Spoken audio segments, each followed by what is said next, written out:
Greetings. My name is Robert Shapiro, and today I'm going to read something to you that I originally posted on Saturday, August 27th, 2005. It's called Capacity to See Beyond.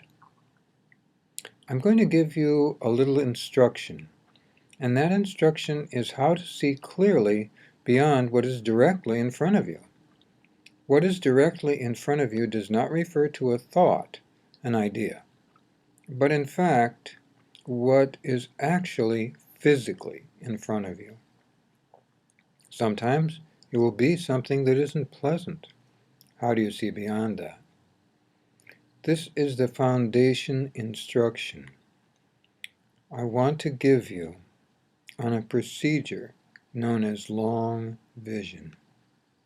If you can, I'd like you to look at something in the distance. It would be useful to be outside or be able to look outside. Find something significantly in the distance, and then I would recommend that you imagine, to the best of your ability, what's just on top of that thing, all right? And in order to do that, the best thing is to look at something, perhaps a mountain or a plateau, but many of you might be near the sea, so look as far as you can look on the sea itself. Imagine what might be beyond there.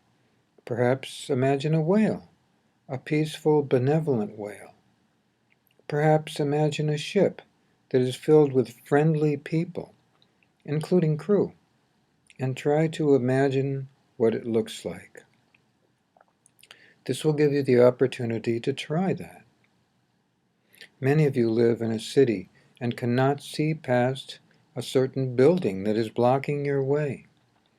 Imagine what the top of that building looks like, the very top, not the top floor where people reside, but the very top. Imagine what it might look like. You might reasonably ask, what good is it? In order to be able to see beyond what you can see, you need to be able to imagine it. Imagination is the divine part of the mind, because it can move beyond what is to what might be. Now, after you've done that once or twice, I want you to try something else.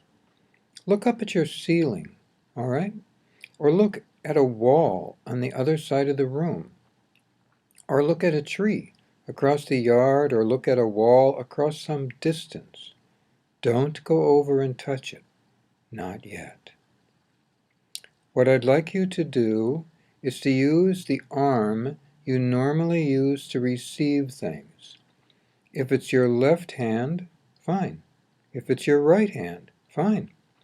And reach your arm, that arm, towards that thing, the wall you see, or the tree, for example.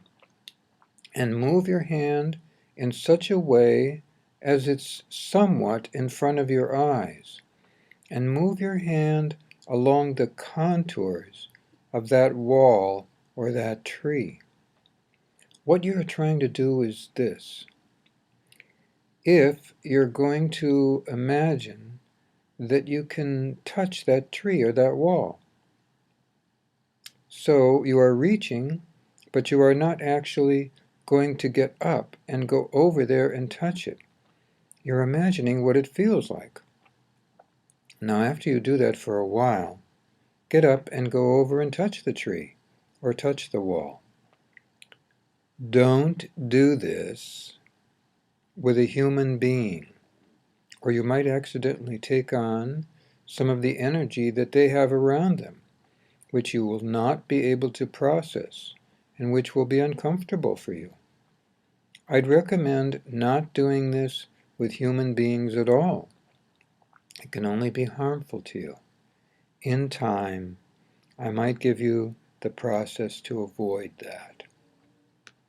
Now, after you've touched that thing, to the best of your ability from a distance, if you can, go over and touch it in reality and see if it feels, even in some way, similar to what you could almost feel at a distance. All right, that's part 2 of this post. Here's part 3. Go back to part 1 again, where you imagined what the top of the building looked like, or what the whale looked like, or what the ship looked like.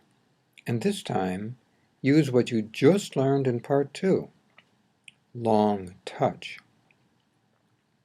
And see if you can touch the contours of the whale, the contours of the ship, the top of the roof of the building, and see what it feels like.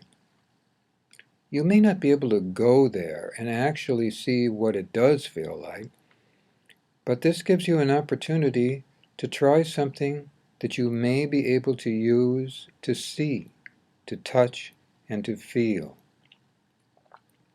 This is particularly helpful for those of you who have loved ones someplace. Perhaps your husband is at sea or a soldier far away. Perhaps your wife is working far, far away, or perhaps you are separated for some other means. In that case, you can touch, not the person, but you can reach out with long touch and you can touch something near them. Imagine what they look like. Imagine what she or he is doing. Something peaceful, sleeping, sitting at a desk, or perhaps jogging, something like that. And touch something near them. Don't touch them. It might startle them, or it might give you some energy that you won't be able to handle and will be uncomfortable. Touch something near them. Say someone's jogging. Then touch a tree that they're going to jog by. You'll be surprised, after you see them jog by, how much you feel connected to them. Give it a try. See how you enjoy it. Now, if you want something extra to do, something fun, imagine what life is like on some other planet. A beautiful planet where everybody is kind to each other, where there is no stress and no unhappiness. These places exist all over your universe. Your planet is where the challenges take place.